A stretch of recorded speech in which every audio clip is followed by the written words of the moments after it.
Inorganic cofactors. तो हमारे पास हैं कोफैक्टर्स। हमने देखा इनऑर्गेनिक कोफैक्टर्स को, ये सारे आयंस आप देखेंगे, magnesium ions, sodium ions, calcium ions, आप देखेंगे इन सबको कोफैक्टर्स के तौर पर काम करते हुए। ये अक्सर नज़र आएंगे इलेक्ट्रॉन्स का ध्यान बांटते हुए या इन्हें मसरूफ़ रखे हुए ताकि वो आगे बढ़ सकें। लेकिन हमारे पास हो सकते हैं ऑर्गेनिक मॉलिक्यूल्स भी। याद रखें, ऑर्गेनिक मॉलिक्यूल्स में होंगे कार्बन्स, इनके पास चेन्स होंगी कार्बन्स की और दूसरी चीज़ें भी। और वो कोफैक्टर्स जो ऑर्गेनिक मॉलिक्यूल्स होते हैं, हम इन्हें कहते हैं कोएंजाइम्स। और हमारे पास काफ़ी मिसालें होती हैं कोएंजाइम्स की। ये यहाँ पर हमारे पास ये है लैक्टेटेड हाइड्रोजनेज एंजाइम, और इसके पास है कोएंजाइम। और ये कोएंजाइम ये आप बहुत ज़्यादा देखेंगे बायोलॉजी में, NAD यहाँ पर। याद रहे, ये सिर्फ एक आयन नहीं है, ये एक पूरा मॉलिक्यूल है। इसमें मौजूद है कार्बन और इसी वजह से ये कहलाता है ऑर्गेनिक मॉलिक्यूल। और ये नहीं है हिस्सा प्रोटीन का, ये नहीं है हिस्सा अमाइनो एसिड का जो बनाता है प्रोटीन, तो ये कहलाएगा क्या? कोफैक्टर। और साथ साथ क्योंकि ये ऑर्गेनिक मॉलिक्यूल है तो हम इसे कहेंगे कोएंजाइम। अब किसी भी कोफैक्टर की तरह ये किरदार अदा करता है एंजाइम को इसका काम कराने में और रिएक्शन को आगे बढ़ाने में। और ये मखसूस कोएंजाइम NAD जो आप बहुत देखेंगे बायोलॉजिकल दुनिया में, ये मदद करता है हाइड्राइड आयंस की मुंतकली में। ये है हाइड्रोजन एक ज़्यादा इलेक्ट्रॉन के साथ, तो इसका है नेगेटिव चार्ज। तो ये इजाज़त देता है इस ग्रुप की मुंतकली की सबस्ट्रेट से या सबस्ट्रेट तक। तो ये होता है क्योंकि ले सकता है हाइड्राइड आयन यहाँ और बन सकता है NADH। और अगर हम यहाँ देखें इसका ढांचा पूरी तरह, जो कि खासा दिलचस्प है, तो ये क्या कर सकता है?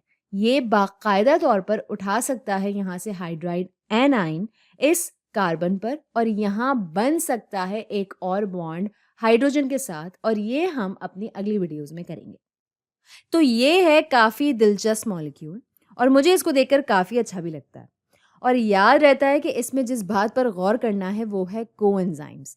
लेकिन हम देखते हैं ऐसी चीज़ें या इनका तसलसल बायोलॉजी में अक्सर, और यहाँ ये इसका नाम निकोटीन अमाइड एडेनिन डाइन्यूक्लियोटाइड हूबहू बता रहा है कि ये चीज़ हकीकत में है क्या। निकोटीनामाइड ये यहाँ, ये मॉलिक्यूल का ये वाला हिस्सा, ये हिस्सा हाइड्राइड ले भी सकता है और दे भी सकता है। तो आप कह सकते हैं ये है एक्टिव हिस्सा या सबसे ज़्यादा हरकत में रहने वाला हिस्सा मॉलिक्यूल का। अब है एडेनिन। हमारे पुराने दोस्त, हमने इनको पहले भी देखा है DNA में, RNA में और ATP में भी। तो ये है एडेनिन। और अब है डाइन्यूक्लियोटाइड। ये हैं दो न्यूक्लियोटाइड्स, जब इसको कहते हैं डाइन्यूक्लियोटाइड, जोड़े की शक्ल में। इनके फॉस्फेट ग्रुप्स साथ जुड़े हुए हैं। तो इसको सोचने के कुछ मुख्तलिफ तरीके हैं।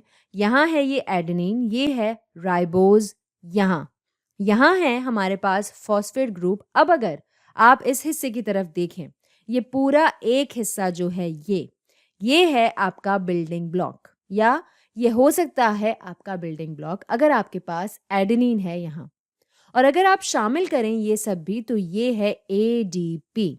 जो वजह है जिस वजह से इसे डाइन्यूक्लियोटाइड कहा जाता है वो ये कि आप इसको दूसरी तरह से भी तकसीम कर सकते हैं। तो आप कह सकते हैं कि आपके पास एक ऐसा मॉलिक्यूल है जिसके पास है निकोटीनामाइड यहाँ, तो ये हैं दो में से एक न्यूक्लियोटाइड और दूसरा वाला है ये यहाँ जिसमें आ रहा है एडेनिन, इसीलिए इसे कहते हैं डाइन्यूक्लियोटाइड। तो उम्मीद है कि अब NAD ज़रा कम पेचीदा मॉलिक्यूल लगे आपको, और ये मॉलिक्यूल है जो बहुत ज़्यादा देखने को मिलता है ATP में भी और RNA में भी।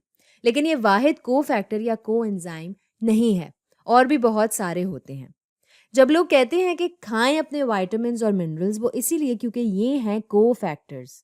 विटामिन C भी है एक बहुत ज़रूरी कोफैक्टर अगर एंजाइम की बात की जाए। हम बहुत ज़्यादा गहराई में नहीं जाएंगे इसकी। ये दो मुख्तलिफ मनाजिर हैं विटामिन C के। एक है स्पेस फिलिंग मॉडल और ये है बॉल एंड स्टिक मॉडल यहाँ विटामिन C का।